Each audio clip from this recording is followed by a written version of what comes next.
gajah. Coba ada yang tahu Nabi Muhammad itu dilahirkan oleh siapa? Ya, Ibu Siti Aminah, ayahnya Allah, kakeknya Abdul Muthalib, pamannya pamannya Abu Thalib. Tadi masih ingat ya pelajaran yang sebelumnya. Kita lagi.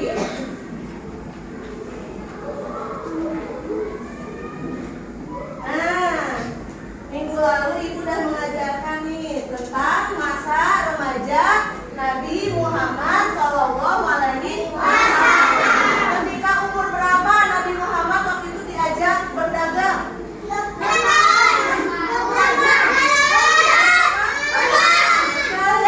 Coba dibuka yang PS-nya. Lupa ya, lupa. Yang kemarin sudah disabilo, yang kemarin sudah disabilo. Halaman berapa coba? Ya, lupa ya. Halaman 66 dibuka.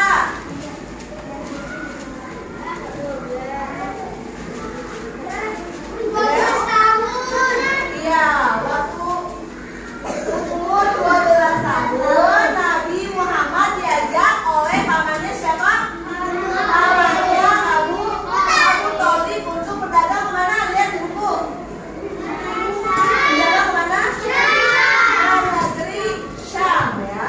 Jadi ketika Nabi berdagang ke negeri Syam itu, rombongan kabilahnya itu dilindungi oleh apa? Oleh gumpalan awan. Padahal cuacanya sangat panas, tetapi Nabi dengan rombongannya tidak merasa panas. Kenapa?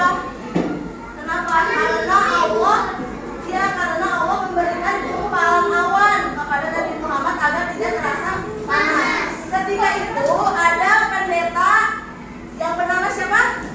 Ingat? Yang kemarin dijelasin? Pendeta Buhairah ya. Pendeta Buhairah melihat Nabi dengan rombongannya di atasnya ada gumpalan awan. Lalu pendeta Buhairah itu apa? Memanggil pamannya siapa? Abu Thalib, memberitahukan bahwa Nabi itu memiliki ciri-ciri seorang Nabi dan Rasul. Lalu pendeta Buhairah itu memberitahukan kepada pamannya agar menjaga siapa? Agar menjaga Nabi Muhammad, terutama dari orang-orang siapa yang jahat sama Nabi? Ya, orang-orang Yahudi yang ingin menyakiti Nabi Muhammad Sallallahu Alaihi Wasallam. Sekarang Ibu akan memutarkan video tentang masa remajanya Nabi Muhammad. Mau lihat videonya? Ya. Nanti setelah nonton video, kalian akan diberi tugas berkelompok. Makanya jangan ngobrol. Videonya di apa? Videonya di apa? Disimak. Ya. Videonya disimak.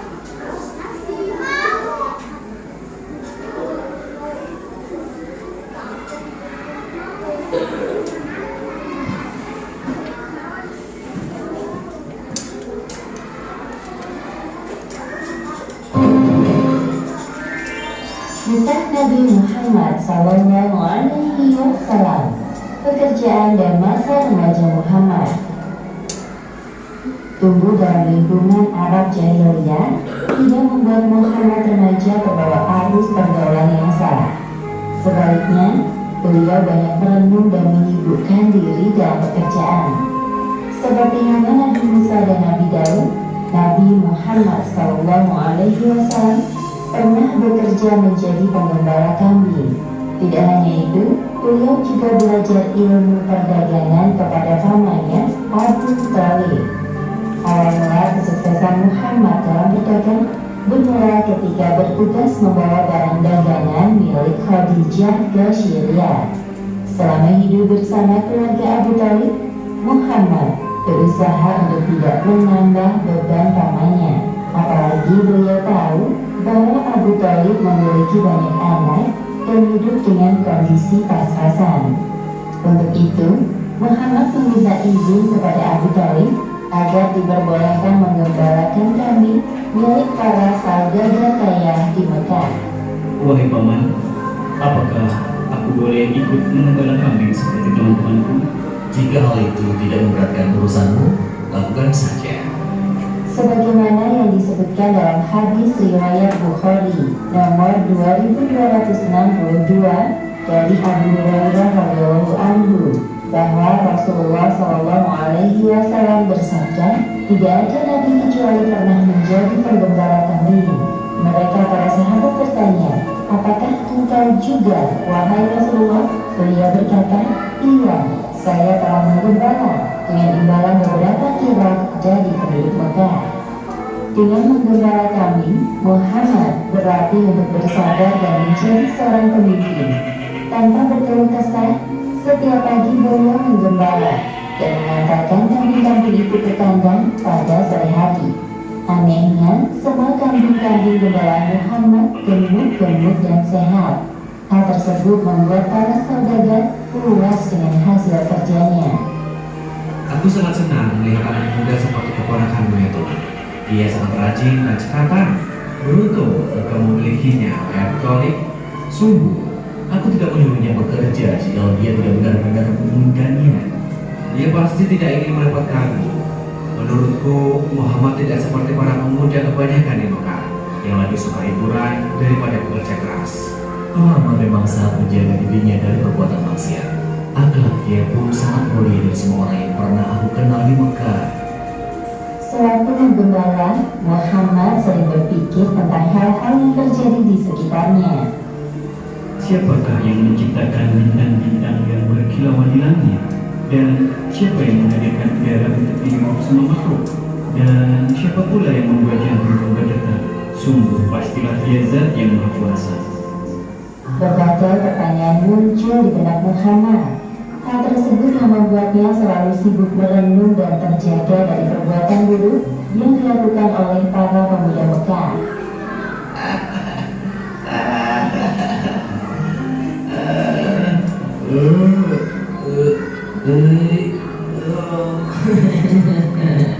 Iya.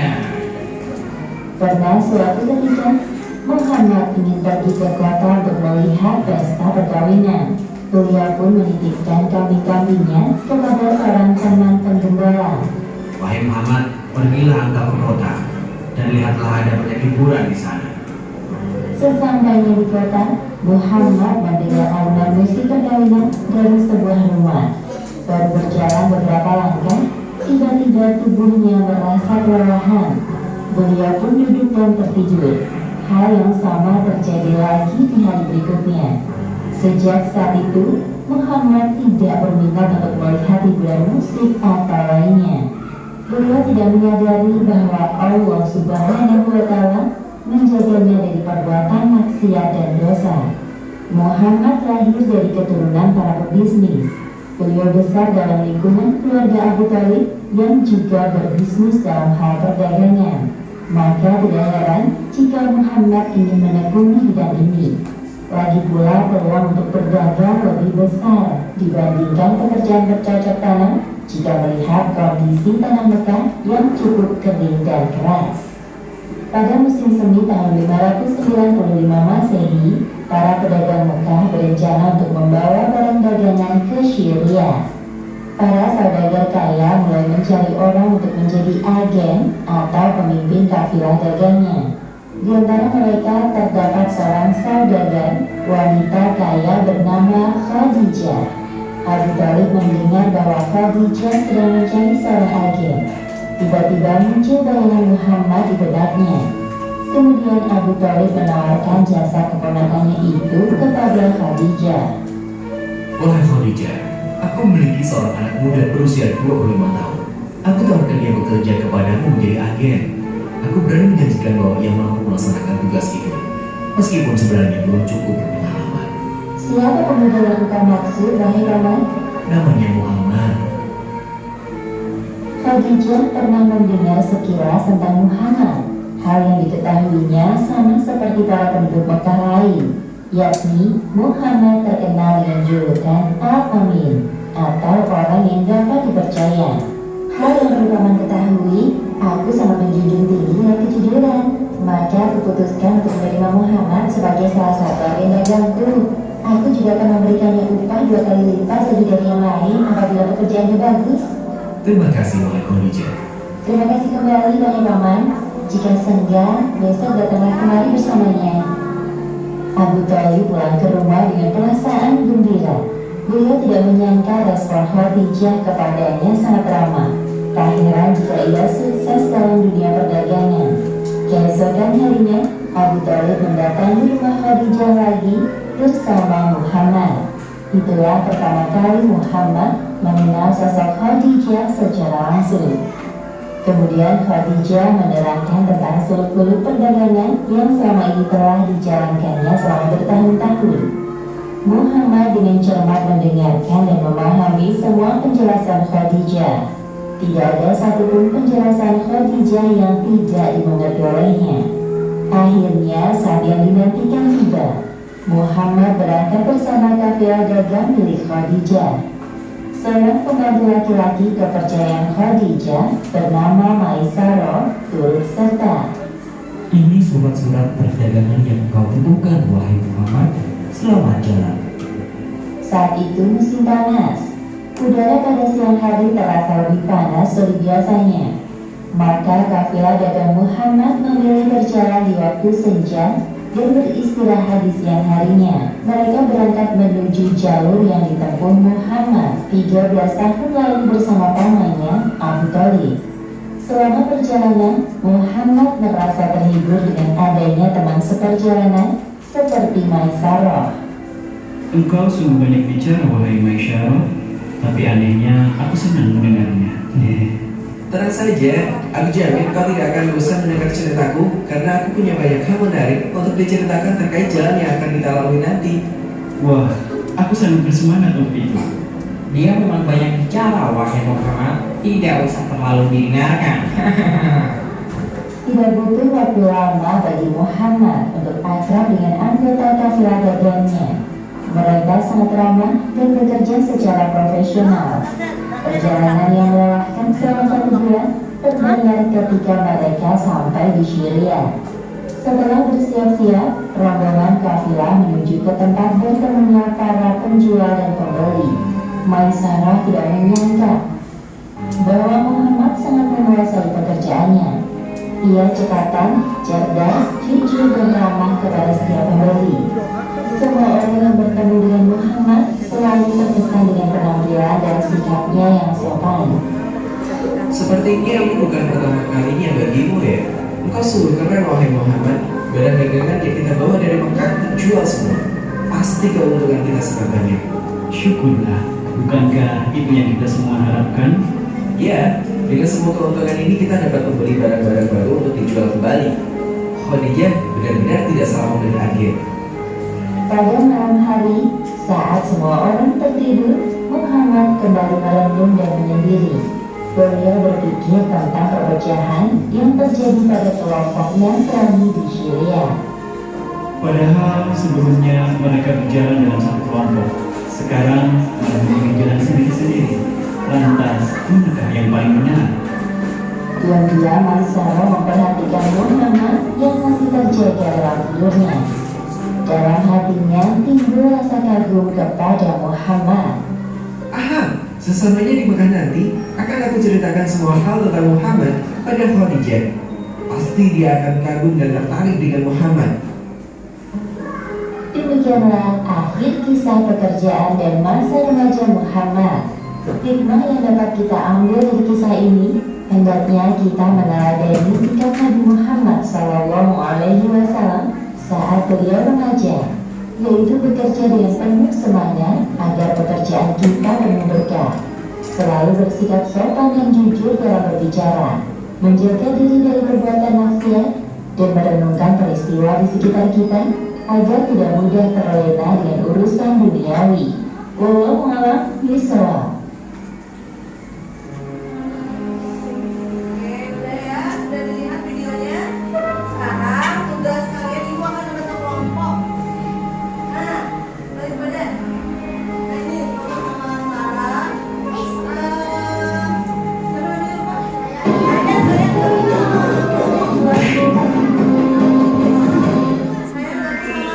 Ustaz Nabi Muhammad. Jadi sekarang ibu akan membagikan tugas per kelompok. Ya, ibu bagikan soalnya kerjakan per kelompok ya.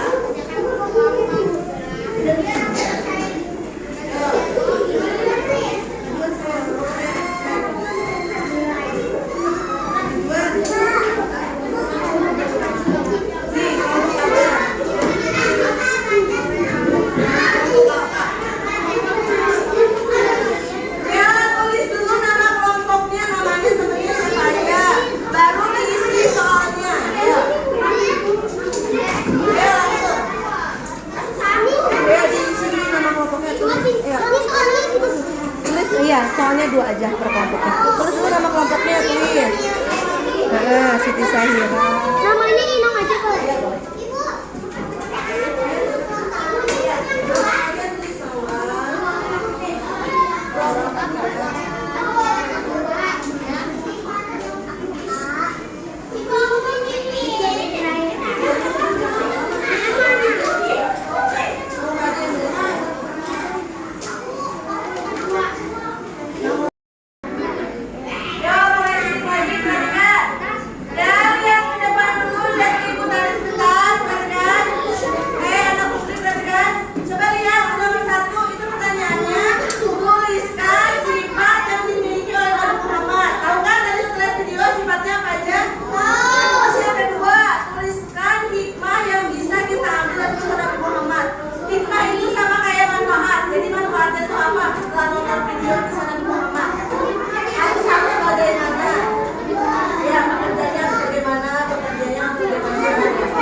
Dari apa tadi? Ya. Apa tadi di video? Ngapain? Bekerjanya bagaimana? Ya, pintar. Tulis itu.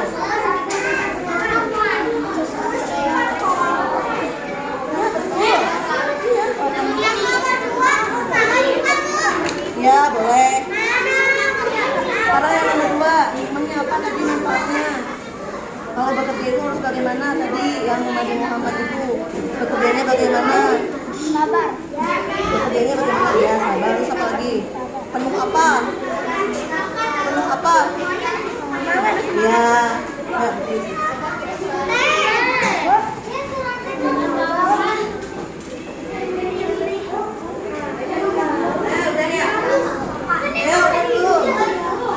Udah sekarang nomor 2 diisi hikmahnya apa? Hikmah itu manfaatnya tadi yang ya sebentar ya udah. Hikmahnya apa?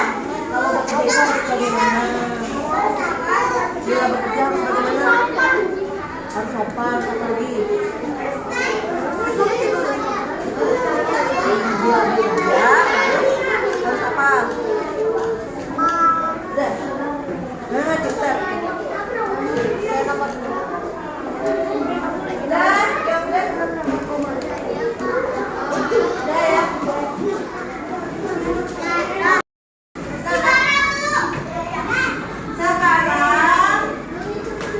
Sekarang kalian akan mengerjakan tes formatif.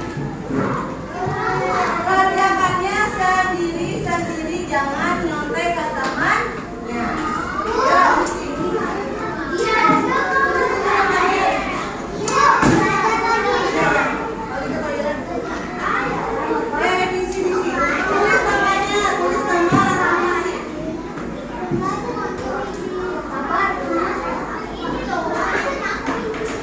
Ya,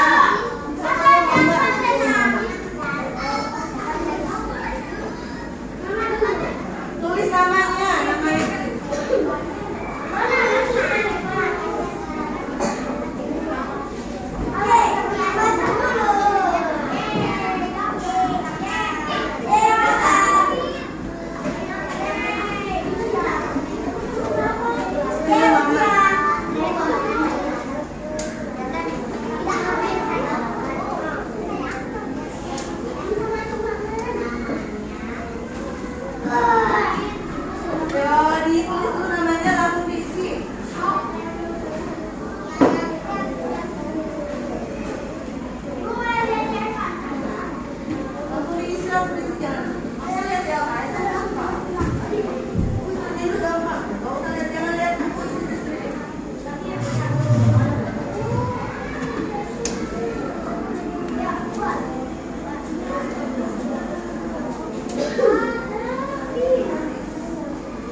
berpolitik.